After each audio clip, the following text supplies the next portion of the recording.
8월 5일 월요일입니다. 오늘은 켈빈의 기독교 강요 3부 3장입니다.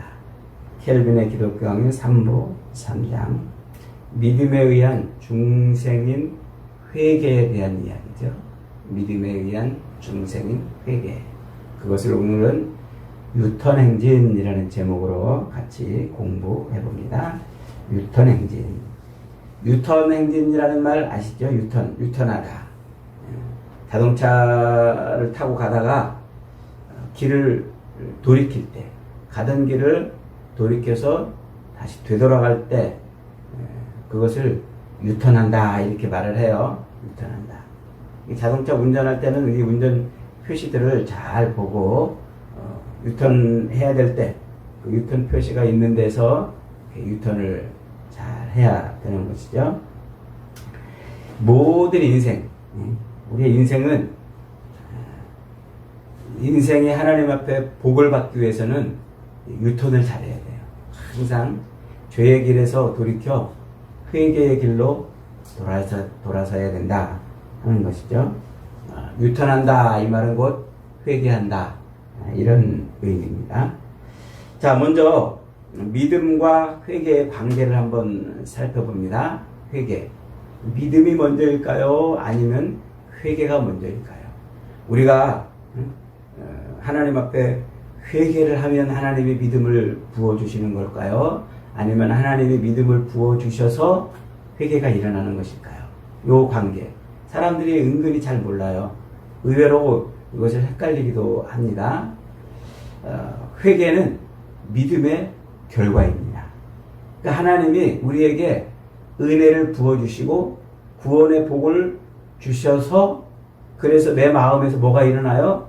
회개할 마음이 일어나는 거예요. 요거를 우리가 헷갈리고 그러는데 어떤 사람들은 회개하라 천국이 가까웠느니라 이렇게 말하니까 회개가 먼저 돼야 천국에 들어갈 수 있다 이렇게 주장을 하는 사람도 있어요. 그래서 회개가 믿음보다 앞선다 이렇게 이제 말하는데 그것은 잘못된 거예요. 하나님이 우리에게 믿음을 선물로 먼저 주셔요. 믿음을 선물로 주시기 때문에 그 안에서 뭐가 일어나요? 회개가 일어나는 거예요. 이거 잊어버리면 안 돼요. 그래서 하나님은 우리로 하여금 누구를 내가 저 사람을 구원해야 되겠다. 저 친구를 내가 구원해야 되겠다. 하나님의 예정과 작정 가운데 구원받기로 작정된 사람에게 하나님이 뭘 주셔요? 믿음을 선물로 탁 하고 부어주셔요. 그러면 하나님이 주신 그 믿음을 가진 사람은 반드시 뭐가 일어나요? 회개가 일어나요. 회개. 그래서 우리가 예배당을 가득 채우고 있는 이 한국교회의 많은 성도들 가운데에서도 저 사람이 진짜 하나님의 택정함을 받은 사람인지 아닌지, 저 사람이 진짜 구원받는 믿음을 가진 사람인지 아닌지를 뭘로 알 수 있어요? 회개하는 것 보면 알아요. 회개. 감기 걸리면 그 증상이 반드시 나타나죠. 콧물이 난다든가 머리가 지끈거린다든가 기침이 난다든가 몸살이 난다든가 이렇게 감기 걸리면 그 증상이 반드시 나타나듯이 하나님이 그에게 믿음의 은혜를 주시면 그 증상이 뭘로 나타난다고요? 회개로 나타난다. 그러니까 예배당에 앉아서 나 신앙인입니다. 또 교회를 왔다 갔다 한다고 하면서 나 예수 믿습니다. 이렇게 말한다고 다 그 사람이 예수 믿는 사람이 아니에요. 예배당에 앉아서 다 예배 드린다고 그 사람이 다 하나님의 구원받은 사람이 아니에요. 반드시 무슨 증상이 있어야 돼요? 회개하는 증상이 있어야 돼요. 그러니까 회개할 줄 모르고 도무지 자기 죄를 돌이켜 회개하지도 않으면서 나 예수 믿는 사람이요. 이렇게 말하는 것은 자기 주장일 뿐이에요. 그것은 하나님의 구원을 선물로 받은 사람이 아니에요. 다시 말합니다. 하나님께서 구원하기로 작정한 사람들에게 하나님이 정한 때에 믿음을 선물로 주셔요. 그러면 뭐가 일어나요? 자기 안에서 회개가 일어난단 말이에요. 우리의 믿음을 점검하는 중요한 요소 중에 하나가 회개예요.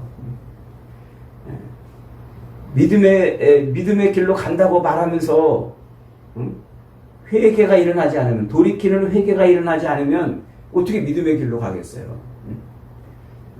전라도 광주로 간다고 쫙 가다 보니까 부산으로 가고 있네요.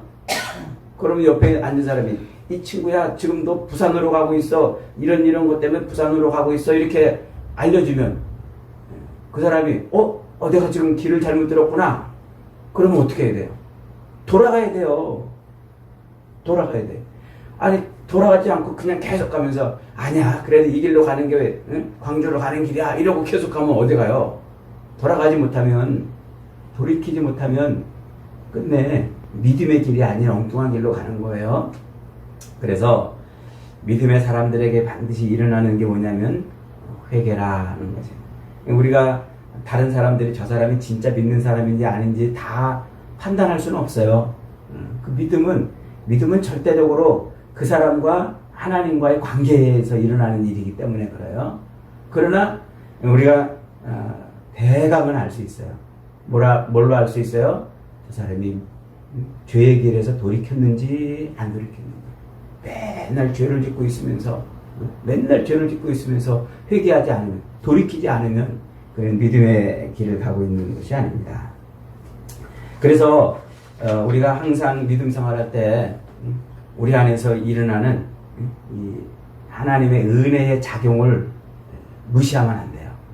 하나님이 우리에게 믿음을 선물로 주셨기 때문에 믿음을 주신 사람들에게는 반드시 하나님의 그 은혜의 작용이 일어난다고 하는 거예요. 그 은혜의 작용이 뭐냐면 가장 먼저 회개로 나타나는 거예요. 그래서 죄를 짓다가도 막 회개할 마음이 생겨요. 그때 무시하면 안 돼요. 그걸 억누르거나 피하면 안 돼요. 회개할 마음이 생길 때 회개하면 돼요. 또 죄를 이렇게 막 나도 모르게 지을 때 그때 막 내가 미워지고 가슴이 막 내가 왜 이런 죄를 졌을까 막 통탄한 일이 생기고 이럴 때 우리는 그런 것들에 대해서 무시하면 안 되고 뭐 해야 돼요? 돌이키면 돼요. 회개하면 돼요. 엎드려 하나님의 은혜를 구하면 돼요. 그래서 회개가 우리 삶에 굉장히 중요한 거예요. 이제 어떤 사람들은 회개를 둘로 이렇게 구분하는 사람들이 있어요. 하나는 율법의 회개라고 말하고 또 하나는 복음의 회개라고 이렇게 이제 둘로 구분을 해요. 그 율법의 회개는 뭐냐면 막 죄를 인해서 가슴을 찌고 속상하고 내가 이런 죄인이구나. 내가 이런 죄인이구나. 막 이런 죄의식이 많이 일어나는 회개를 율법의 회개라 이제 이렇게 말해요. 그래서 그 율법의 회개는 막 자기가 내가 이런 죄에 빠져 있어가지고 이거 되겠나 가슴을 치고 막 속상해하고 그런데 정작 뭐는 일어나지 않아요? 돌이키는 회개는 일어나지 않는 이것을 이제 율법의 회개라 이렇게 이제 말하고 또 복음의 회개는 그런 이 죄에 대한 탄식과 자기 자신에 대한 막 분노가 일어나가지고 그러면서도 좌절하고 절망하는 것이 아니라 하나님의 은혜를 바라봐서 그런 자기의 그 죄악된 상황에서 뭐해요? 돌이켜서 하나님께 가는 것이죠. 그래서 그것은 이제 복음의 회개다 이렇게 이제 말하는데 회개는 굳이 그렇게 둘로 구분할 이유는 없어요. 어쨌든 하나님이 우리에게 믿음을 주시면 은혜를 주시면 우리 안에서 죄에 대해서 무슨 일이 벌어져요? 회개할 마음이 벌어지는 거예요. 회개. 그래서 회개는 돌아선다, 유턴한다 이런 말이에요. 그러니까 내가 가던 그 길에서 그 죄악의 길에서 돌이키는 거예요. 그게 회개입니다. 이게 하나님이 우리에게 믿음을 선물로 주시고 은혜를 주시기 때문에 하나님에 대한 두려움과 하나님에 대한 사랑 이것을 두려움과 사랑을 한 단어로 경외 이렇게 말해요. 경외 하나님을 경외하는 마음에서 나오는 거예요. 그래서 그렇게 회개가 이제 이루어지는 겁니다. 그렇게 회개가 이루어질 때 그때 우리는 중생했다 거듭났다 이렇게 말을 해요. 회개가 이루어질 때 거듭났다. 그러니까 이제 예수님이 니고데모에게 물과 성령으로 거듭나지 아니하면 사람이 하나님 나라 들어갈 수 없다. 그러니까 니고데모가 그러면 우리가 엄마 뱃속에 다시 들어갔다 나와야 됩니까? 이렇게 이제 말을 하죠. 니고데모는 알았어요. 뭘 알았을까요? 돌이킨다는 게 뭔지를 알았어요. 거듭난다는 게 뭔지를 알았어요. 거듭나는 것은요, 다시 태어나는 거예요. 다시 태어나는 거. 다시 태어나는 우리 인생이 다시 태어나는데 어떻게 다시 태어나요? 죽었다가 다시 태어나요? 엄마 뱃속에 들어갔다 다시 태어나요? 니고데모가 그걸 이해를 못한. 다시 태어난다는 말은 알았는데 그럼 어떻게 다시 태어나야 되느냐 이 말을 모르는 거예요. 어떻게 다시 태어나느냐? 이 다시 태어난다 이 말은 그의 모든 삶의 가치관과 생각이 송두리째 바뀌고 삶의 방향이 바뀌는 걸 말해요. 그러니까 옛날에는 더럽고 악하고 개가 그 토한 것을 또 먹는다고 자기 욕망과 이기심을 추구하는 삶을 쫙 살았어요. 그게 자기 삶의 가치관이었어요. 그게 자기 삶의 세계관이고 자기의 인생의 목표였어요. 그 방향으로 쭉 갔는데 그러다가 하나님이 은혜를 주셔서 성령의 그 작용으로 안에서 뭐가 일어나요? 죄에 대한 탄식이 일어나요.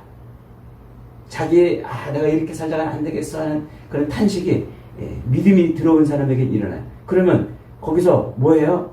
옛날 것을 추구하던 옛날 방향으로 가던 그 삶에서 돌이키는 거예요. 가치관, 인생관, 세계관을 다 버리는 거예요. 그러니까 예수를 믿는다고 말하면서 예배당에 앉아가지고 매일 하나님 앞에 하나님 나 부자 되게 해주세요. 돈 많이 벌게 해주세요.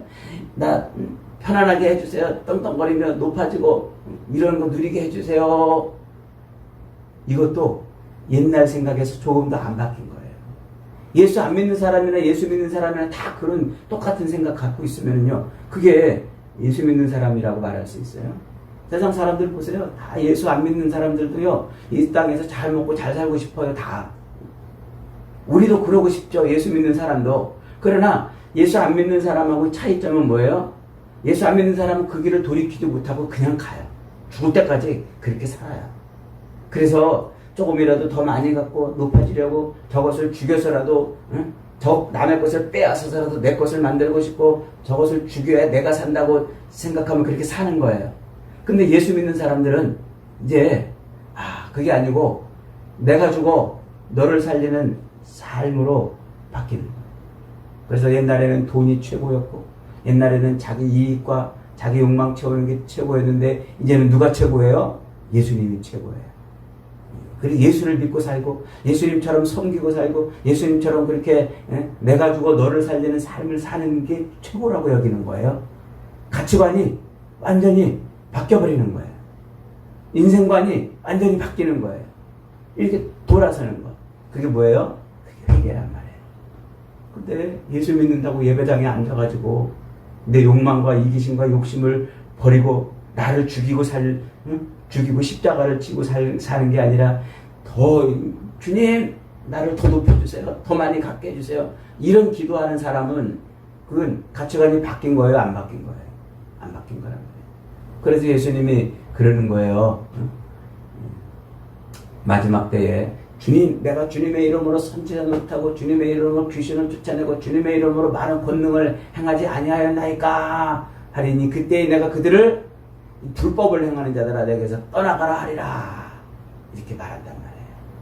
그러므로 여러분 우리가 믿음으로 이렇게 산다고 말하는 것은요 완전히 그의 가치관 삶의 모든 것이 송두리째 바뀌는 거예요. 옛날에는 자기가 자기 인생의 주인이었어요.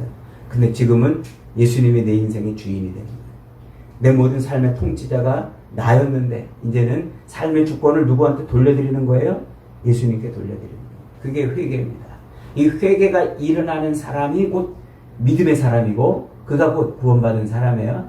그러니까 자기 스스로 나 예수 믿어 스스로 입술로만 그렇게 말한다고 예수 믿는 사람이 아니고 그 안에서 진실로 뭐가 솟아나요?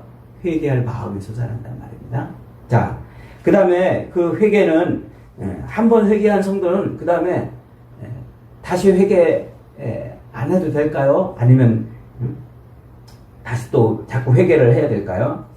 어떻게 생각하세요? 한 번 회개하면 다시는 회개하지 않아도 될까요? 아니면 또 회개를 해야 될까요? 옛날에 제세례파라고 하는 사람들은 한 번 회개하면 이제 다시는 성도는 이제 성령이 그 안에 내주하기 때문에 다시는 이제 죄를 회개할 필요가 없다 이렇게 이제 주장해요. 박옥수 구원파가 그렇게 말해요. 한 번 회개하면 더 이상 회개하면 안 돼. 아니 하나님 앞에 회개하고서 용서를 받아놓고 또 가서 용서해 주세요. 또 가서 용서해 주세요. 자꾸 그렇게 회개하면 하나님을 장난하는 거야? 이런 식으로 이제 얘기를 해요. 어떻게 생각하세요, 여러분? 기억하세요. 성도는 날마다 회개해야 돼요. 날마다. 그래서 성도가 이 회개할 때 하나님의 부르심에 응답해서 돌이키는 회개가 한번 탁 일어나면은 그 회개는 우리가 하나님의 자녀로서 완전한 회개가 일어나는 거예요. 그러나 그럼에도 불구하고 우리는 여전히 이 죄의 그늘 아래 살고 있는 연약한 인생이에요. 그래서 우리가 돌이킨다고 해도 완전히 다 돌이키지 않고 또 개가 토한 것을 다시 먹듯이 또 옛날 욕망대로 살고 싶은 그런 일들이 막 자꾸 일어나. 그렇기 때문에 그 죄들을 완전히 돌이켜야 돼요. 언제까지? 그리스도의 장성한 분량이 충만한 데까지 돌이켜야 돼요. 그래서 회개를 통해서 우리는 완전한 그리스도의 장성한 분량이 충만한 데까지 매일매일 그렇게 회개를 해야 돼요. 만일에 성령이 내가 예수를 한번 딱 믿고 한번 딱 회개한 다음에 그 다음에 더 이상 회개할 것이 없다. 왜냐하면 내 안에 성령이 들어와 계시기 때문에 더 이상 회개할 것이 없다라고 이렇게 말한다면 그러면 그 다음부터 내가 죄를 짓고 내가 나쁜 짓을 하고 내 연약함 때문에 부족함 때문에 완전한 하나님의 길에서 못 가고 자꾸 주저앉고 넘어지면 그건 누구 책임이 돼요? 성령의 책임이 되잖아요. 내 안에 들어와 있는 성령이 계시는데 왜 내가 그렇게 아직도 여전히 부족하고 연약함으로 인해서 넘어지고 그러냔 말이죠. 그러므로 한번 회개했다고 해서 더 이상 회개할 것이 없는 게 아니에요. 성도는 죽을 때까지 뭐 해야 돼요? 끊임없이 회개해야 돼요. 끊임없이. 우리의 연약함 때문에도 그래요. 우리의 부족함 때문에도 그래요. 사탄의 미혹 때문에도 그래요.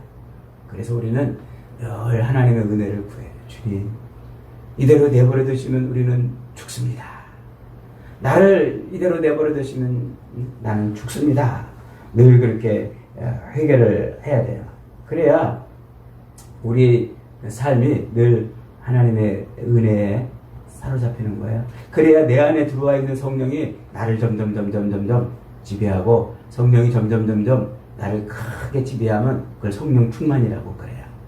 성령 충만은요, 내가 고집을 피고 여전히 죄의 길에 서 있으면 충만이 일어나지 않아요. 자꾸 돌이키고 또 회개하고 또 회개할 때 그때 성령이 나를 지배해 주는 거예요. 그래서 그리스도의 장성한 분량이 충만한 데까지 다다르도록 우리를 그렇게 성령이 이끌어 가시는 겁니다. 자, 그래서 우리는 날마다 시마다 때마다 하나님의 은혜, 긍휼을 구하고 은혜를 구하고 회개를 해야 됩니다. 내가 회개함으로 구원받는 게 아니라 하나님의 자녀로 구원받았기 때문에 회개가 일어나는 거예요.